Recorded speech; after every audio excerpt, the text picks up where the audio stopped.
Ellie Monroe stepped off the rattling bus with nothing but a duffel bag, a faded photo of her mom, and $23 to her name, staring out at the Montana horizon like it might swallow her whole. The air was sharper than she expected, clean but cold, and the vastness of the landscape made her feel more exposed than she'd ever been. She had taken the job on a whim, or maybe out of desperation, answering a paper flyer that read cook needed, ranch help, meals and housing included. She'd been a line cook in a dozen backwater diners and had a natural knack for food, but this was different. This was a working cattle ranch called the Cross Spur, and when she arrived, the ranch hands didn't hide their surprise. Cowboys leaned against fence posts with arms crossed, eyes narrowing at the girl with city-worn boots and an oversized jacket that didn't quite fit. Ellie swallowed her fear. She needed this job. Behind the group, a man with a worn Stetson and the kind of beer that said he'd earned it, not grown it for fashion, stepped forward. "You're the cook?" he asked, voice like gravel. "Name's Buck. I run the day-to-day here.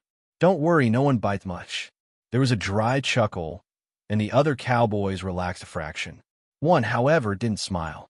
He was tall, lean, and silent, with ice-blue eyes and a hat pulled low over his brow.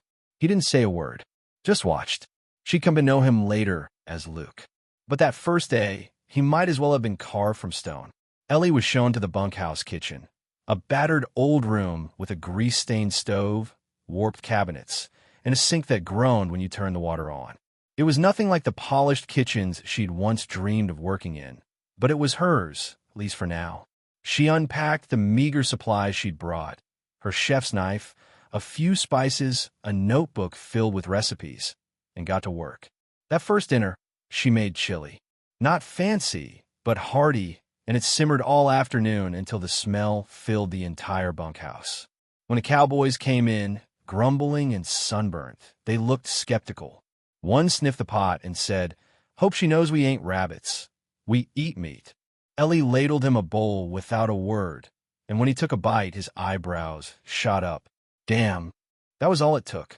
Bowls were passed, cornbread was devoured, and by the time dessert, a skillet peach cobbler, came out, there were groans of contentment. Buck gave her a nod. "You'll do." Luke, however, just ate in silence, cleaned his plate, and walked out without comment. Ellie felt that cold stare long after he was gone. The days blurred into routine. Up before sunrise, coffee brewing in a tin percolator, biscuits in the oven, bacon sizzling on the cast-iron skillet. She didn't have much, but she made it work. She patched the kitchen with duct tape and faith, bartered with the supply driver for fresher ingredients, and turned every meal into something comforting and warm. She didn't ask questions, and the men didn't ask many either, though they started calling her Cookie with a mix of affection and teasing. Still, Luke remained distant. He never complained, never complimented, just watched. He worked harder than anyone else, disappearing at dawn and returning dusty, often the last to come to dinner. But Ellie noticed how he lingered in the kitchen doorway, sometimes, like he wanted to say something but never did. She caught him fixing a loose step on the porch one night after everyone else was asleep. He didn't know she saw him. Ellie tried to stay invisible, but the ranch had a way of pulling secrets out of people. One night, after a particularly brutal storm, one of the younger cowboys got drunk and talked about how Luke had once ridden straight into a wildfire to save a trap full. "He's not just a ranch hand," the cowboy slurred. "He's the real deal. Owns part of this place, even if he don't say it." Ellie froze. "What do you mean, owns it?" The cowboy hiccuped. "Old man steals will. Left the ranch to his nephew, Luke. Doesn't flaunt it, though. Says land don't care who signs the deed, only who gets dirt under their nails." Ellie didn't know what to make of that. She couldn't picture the silent cowboy in charge of anything beyond his own horse, let alone a sprawling operation like the Cross Spur. But the more she watched, the more she saw it. The way he quietly redirected the others, the way Buck deferred to him without words, the way he fixed things no one else noticed. He moved like someone who bore a quiet burden. Still, Luke never let on. Not even when Ellie started sitting on the porch after dinner with her tea. Not even when she told him, one evening when the stars came out like diamonds scattered on black velvet, that she'd once dreamed of owning a bakery with her mom before everything fell apart. She didn't say what everything was. She didn't have to. Luke just nodded and said, "Dreams don't die easy. They just wait quieter." That was the most he'd spoken to her. Ellie found herself drawn to him in a way that scared her. She'd been burned before, used by men who smiled sweet but left her bitter. Luke was different, or maybe he was just quieter about it. Either way, she couldn't afford to care. She was here to survive, not fall for a cowboy. But something about the land, the wild openness, the honest work, the sky that stretched forever, was changing her. One morning, she woke up before the alarm, stepped outside barefoot, and breathed in the scent of dew and horses and pine. It felt like the start of something. A what? She didn't know. She just knew she didn't want to leave. Not yet. Days passed, and Ellie began leaving little personal touches in the kitchen. A curtain she'd stitched from an old feed sack, a mason jar filled with wildflowers, a chalkboard where she wrote the daily menu with drawings of pigs and chickens that made the Cowboys laugh. They teased her, but they looked forward to those drawings. The bunkhouse began to feel less like a stopgap and more like a home. Then, one evening, a storm rolled in hard and fast, thunder cracking like the sky was tearing in two. The power blinked out, and Ellie scrambled to light candles, her hands trembling as the wind rattled the windows. She wasn't afraid of storms, but this one brought back memories, flickers of another life, another place, a time when her world fell apart after her mother's death and her relationship turned violent. She pressed her back to the kitchen wall and breathed through it. And then, in the candlelight, Luke appeared. He said nothing at first, just stood there, watching her with those glacier eyes. Then, quietly, he handed her a flashlight. "You okay?" he asked. Ellie nodded too fast. "Yeah, just thinking." He didn't press. "Storm will pass. They always do." And somehow, that simple sentence steadied her. The lights came back, and the next morning she found the front porch swept clean, though she hadn't done it. Luke was already out in the pasture. Later that week, she made him a special breakfast, biscuits with bacon jam, just because. He didn't say anything, just left his plate clean and gave her a look that held a flicker of something more. Trust, maybe. One night, Buck asked her if she planned to stay through winter. "Cook before you only lasted 6 weeks. You're already a miracle," he said. Ellie looked out over the moonlit field and whispered, "I've got nowhere else to be." And that was the truth. She'd come here to escape, but found something steadier than running. A rhythm, a place, a strange, silent connection with a man who didn't speak much but said volumes in the things he fixed and the silences he shared. What she didn't know was that everything she was building, everything she was beginning to hope for, would soon be tested. Her past was coming, and with it, the truth about Luke Steele, silent cowboy, and secret heir to the Cross Spur. The second week passed under a sun that scorched the plains and bleached the bones of old fences long since forgotten, and Emily's muscles ached from dawn to dark. She cooked relentlessly. Biscuits in the morning, beef stew by midday, and cobbler or fried pies by sunset, all while managing to scrub pots, haul water, and keep the fire hot with her own 2 blistered hands. The Cowboys, rough as sandpaper and sparing with their praise, slowly began to nod when they passed her cook station. No one said much, but she could feel the change. They came back for seconds, left clean plates. Even Jeb, who at first wouldn't look her in the eye, started lingering nearby and tossing her wood without being asked. It wasn't affection yet, just earned respect, but it mattered more than anything in the world. Still, among all the ranch hands, there was one man who stood out and puzzled her like a riddle with missing words. The tall, quiet cowboy who called himself Cade. He wasn't the loudest, nor the most rugged, but something about him commanded space. He didn't joke or leer like the others. He ate in silence, chewed slow, and tipped his hat with a subtle nod whenever she served his plate. Sometimes she caught him staring at the landscape like he was listening to something nobody else could hear. She asked Jeb about him one day while scrubbing a skillet. "That's Cade," he said, simply. "Been here a while. Knows cattle, knows weather. Don't say much." Emily didn't press further, but something about Cade's presence made her pulse quicken, not from fear or nerves, but a strange, unnameable awareness. Like a man carrying a secret too large for the saddlebag it lived in. It was late one evening when things shifted. A storm rolled in fast from the east, drumming the tin roof of the cookhouse with merciless fists of rain. Thunder split the sky and chased the men into the dining shed like boys running from a switch. Emily was cleaning up the last of the beans and cornbread when the door creaked open again, and Cade stepped in, his shirt soaked, hat dripping, boots muddy from ankle to toe. "Fire still warm?" he asked, voice deep and low as a canyon. Emily nodded and stirred the coals. He took off his hat, ran a hand through his wet hair, and sat down on a barrel without invitation. Silence settled between them like dust, heavy and calm. "You cook like you're angry at the world," he said finally. Emily blinked. "Is that supposed to be a compliment?" she shot back, narrowing her eyes. Cade smirked, a rare sight, as if the edge of his mouth had never been used for anything but biting jerky. "I mean, it's good, real good, but there's something behind it, like you're feeding ghosts as well as men." The words pierced more deeply than they should have. Emily lowered her gaze and said nothing. Cade stood, picking up an empty tin mug and filling it with coffee from the pot she'd just reheated. "Don't let them boys wear you down," he said, walking toward the door again. "They don't know what they've got till it's gone." That night, Emily lay in her cot beneath the stars with a flannel blanket pulled to her chin and Cade's words echoing in her mind. She didn't know why it mattered so much that he saw something in her beyond the apron and ash. She hadn't come here for anyone to notice her. She came to survive.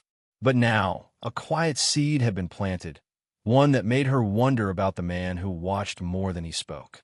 A week later, while making a grocery run with Hank, the foreman, into the nearest town of Dry Brook, Emily overheard something strange. They were at the general store, loading sacks of flour and beans when a man in a suit and gold-rimmed glasses approached Hank. "Still working for Cade?" he asked casually. Hank shrugged. "Man lets me run the ranch as I see fit. He don't interfere." Emily froze, pretending to sort potatoes. "You ever think it's odd how he just disappears for days and comes back with news before it hits the papers?" The suited man added. "Just makes you think, maybe Cade ain't just a cowboy." Hank gave a hard laugh. "That man's been in the saddle longer than most folks been breathing. Whatever else he is, he's cowboy through and through." The man chuckled, nodded politely, and walked away. Emily said nothing on the way back to the ranch, but the words lingered in her head like smoke from an old fire. Cade wasn't just a hand. There was more, and the more she looked, the more signs revealed themselves. The way he walked the fence line with a kind of ownership, the ease with which others deferred to him even though he barely gave orders, the fact that no one dared raise their voice around him. Even the most belligerent of ranch hands seemed to settle when Cade came near. And then there was the moment she caught him, just before sunset one evening, speaking softly into a strange little radio tucked under his coat, like he was checking on stock prices or reading wind patterns from another world.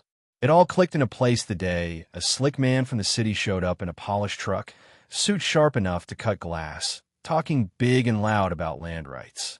"I represent a group interested in purchasing this property," he announced to Hank and several ranchers near the main barn. "We believe this land has potential beyond cattle. We're willing to offer triple its value cash." Hank just squinted and spat. "You think a rancher's soul's for sale? You're standing on the wrong dirt." The man smirked, then noticed Emily walking nearby with a basket of clean linens. "Miss, you work here? Maybe you'd like to move up in the world. Get off this dust bowl." Emily blinked, repulsed. "I'm exactly where I need to be," she said, not missing a beat. Suddenly, Cade emerged from the stables, arms crossed, eyes cold as a winter wind. "You lost?" he asked the city man. "Cade," the man smiled. "Didn't see you there. I assume you've seen our offer." Cade didn't move, didn't blink. "I have," he said, and the pause between words stretched like barbed wire. "This land isn't for sale. Not now. Not ever." The man stepped closer. "It's not just you, Cade. There are multiple stakeholders, people who—" Cade cut him off with a simple gesture, one finger pointed skyward, quiet but commanding. "You don't understand. I don't rent this land. I don't lease it. I own it. Every acre. Every fence post. every sunrise that touches the north pasture. So, kindly get in your shiny truck and drive back to wherever it is you left your spine. Gasps rippled through the ranch hands. Emily dropped a dish. Even Hank looked like he'd swallowed a hornet. You own the ranch? She asked later, cornering him by the water trough as the others whispered in knots. Cade looked at her and said nothing for a while.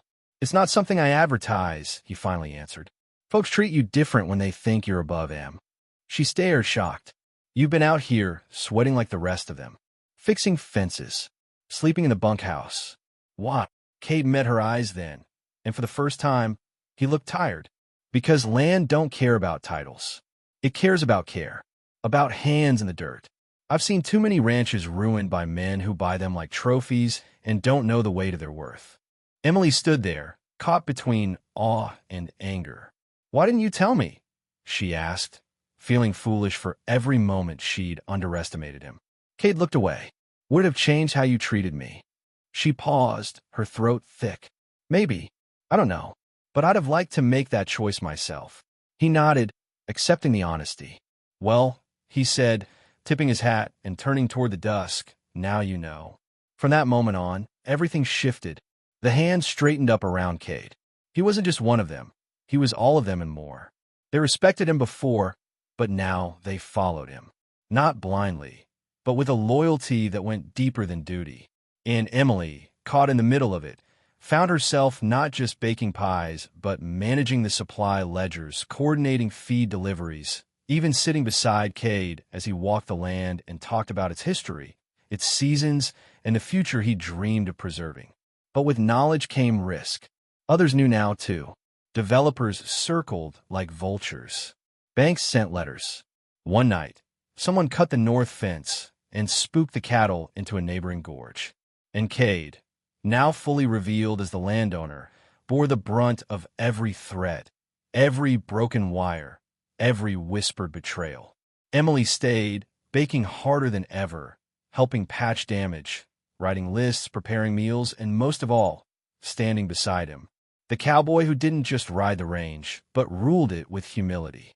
The man who chose to hide his crown in dust and denim. And in doing so, he'd earned not just her trust, but something deeper, something neither dared speak aloud yet. And so the ranch held on, bruised but unbroken. And Emily, once just a cook, was no longer invisible. She was part of the blood and backbone of the land itself. The morning sun crawled slowly across the sky, as if it too were reluctant to rise on a day destined to change everything.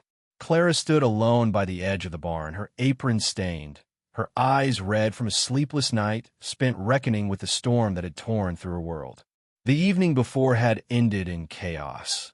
Her confrontation with Elijah, the heartbreaking realization that the man she'd been falling for was the silent owner of the ranch, and the suffocating sense of betrayal that clung to her like the dust of the prairie. Now, with the dawn light casting gold across the dry, brittle grass, she was left wondering whether she'd been a fool for trusting any of it. Behind her, the ranch stirred. Cowboys mumbled greetings and yawned as they mounted horses and headed out, careful to give her space. She wasn't just the cook anymore. She was the center of a scandal they didn't fully understand. All they knew was that something had shattered between her and Elijah, and they were wise enough not to step into its shards. She turned away from the barn and made her way toward the bunkhouse kitchen.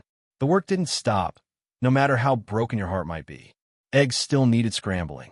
Biscuits needed baking. And cowboys, betrayals or not, still needed breakfast. Inside the kitchen, Clara moved mechanically, as if her hands were powered by memory rather than will. She cracked eggs and mixed batter while her thoughts circled endlessly around Elijah's words. I didn't want to own you. I just wanted to know you. The sincerity in his eyes had been as unmistakable as the pain in her own chest. But sincerity couldn't erase omission. She had built trust with a man who had withheld the very truth that defined his power, his name on the deed, his hand in every decision, and his silence when she'd spoken to him like just another ranch hand. It stung, not because he was rich or because he owned the land, but because she confided in him, leaned on him, believed in him without ever knowing who he truly was. Her thoughts were interrupted when the door creaked open and Mrs. Langford stepped inside, her silver hair tied back, her face stern but kind. "He's leaving," she said softly. No need to explain who she meant. Clara stopped stirring the grits. "What?" Mrs. Langford set a jar of preserves on the counter. "Elijah packed up this morning. Truck's ready. Said he didn't want to be the reason you felt like you couldn't stay." The spoon slipped from Clara's hand, clattering into the pot. "He's just leaving the ranch?" "For now," the older woman replied. "Said he needed to step back, let you breathe, decide for yourself if this place still feels like home." Clara swallowed the lump rising in her throat. Part of her wanted to let him go, to let him disappear with the weight of his choices. But another part ached to understand, to speak, to hold on to something that had felt real in a world that often wasn't. Without another word, Clara wiped her hands on her apron and bolted out the door. The sunlight was blinding, but she squinted through it, scanning the ranch yard until she saw the dust plume of his truck idling by the gate. She ran, heart pounding, breath shallow, boots kicking up dry earth, until she reached the driver's side window. Elijah sat behind the wheel, hands gripping the steering wheel like it was the only thing anchoring him. When he saw her, he rolled down the window, his expression unreadable. "You're really going?" she demanded out of breath. "You told me to leave you alone," he said, his voice hoarse. "And I meant it," she shot back. "But not like this. Not by running away. Not without saying the rest of what needs saying." He cut the engine and climbed out. They stood face to face beneath the rising sun, dust swirling around their boots like the last breath of a dying fire. "You should have told me," she said. "I know," he replied. "I didn't know how. Every time I tried, I kept thinking you'd treat me differently, stop talking to me like a person, and start treating me like some name on a bank account." "I never cared about money," she said. "I care about truth, about trust." Elijah exhaled and looked toward the fields stretching out beyond the horizon. "When my father died, I inherited this place. I didn't ask for it. I was in law school in Austin, planning a whole different life. But I came back because it's my family's legacy, and because I didn't want to lose it to some faceless company with no soul." Clara's gaze softened. "Then why hide it? Why pretend to be one of them?" "Because I'm one of them," he said, stepping closer. "I wake up before dawn. I ride with them. I eat the same food. I break the same sweat. And I needed to earn their respect, not by name, but by effort. Same with you. You don't give your trust easily, Clara.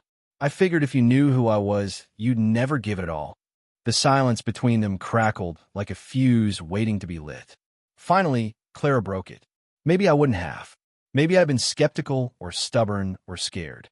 But you didn't give me the choice. And that's what hurts." Elijah nodded, his eyes rimmed with guilt. "I'm sorry. I should have trusted you enough to let you decide." Clara's lips trembled, but she held his gaze. "So what now?" He hesitated. "Now? I leave. I step back, like I said. Let you figure out what you want. And if it's not me, I'll respect that. But if it is, I'll be back." Her chest rose and fell in heavy silence. Then, without warning, she reached out and took his hand. "I don't want you to leave." He looked stunned. "You don't. You made a mistake. But so did I. I assumed the worst when I should have asked more questions. I let pride make my decisions." She paused, her grip tightening. "And maybe that's something we can work on. Together." Relief flooded Elijah's face, and he stepped forward to embrace her. The hug was warm and trembling, as if two parts of the same soul had finally recognized one another. They stood there for a moment, held together by honesty, forgiveness, and the uncertain promise of something better. "What about the others?" Clara asked, glancing toward the bunkhouse where cowboys were peeking from behind curtains like kids watching a soap opera. Elijah chuckled. "They'll be fine. Honestly, they'll probably be glad they don't have to eat my terrible cornbread ever again." Clara smiled. "Well, that explains why I found so much of it hidden under napkins." In the weeks that followed, things shifted like tectonic plates, slowly, subtly, but permanently. Elijah no longer hid in plain clothes or behind someone else's name. He worked beside his crew, yes, but now as a man fully seen. And Clara didn't just cook anymore. She led. She organized meals for the whole valley, revamped the kitchen, taught young ranch hands how to prep food without burning it, and found herself becoming the heartbeat of the ranch. Word got around about the woman who took a job cooking for Cowboys without knowing she was serving the land's owner himself. Some laughed, some admired, but all were drawn to the story of how honesty turned pain into partnership. Elijah and Clara didn't rush anything. They took it slow. Sunday rides, quiet dinners beneath starlit skies, moments of rebuilding, one truth at a time. And through it all, the ranch grew stronger. Not because it had a wealthy owner, but because it had people who believed in each other. One evening, months later, Clara stood outside the bunkhouse, watching the sunset paint the sky with hues of flame and peach. Elijah stepped beside her, holding 2 mugs of coffee. "Ever think about the future?" he asked. She took a sip and nodded. "All the time." "What do you see?" She smiled softly. "I see this place. I see kids running through the dirt. I see you still in that beat-up hat. And I see me, still bossing you around in the kitchen." He chuckled. "Sounds perfect." She turned to him, eyes shining. "You gave me the truth, Elijah. That means more than land or title ever could." He reached for her hand, and together they watched the sun dip below the horizon, knowing that whatever came next, they'd face it side by side. Their love wasn't built on fairy tales or easy roads. It was built on trial, error, wounds, and healing. It was forged in the fire of hard truths, honest labor, and the courage to choose each other, even when it would have been easier to walk away. And in the middle of nowhere, on a ranch few had heard of, but many would come to admire, Clara and Elijah found not just forgiveness, but forever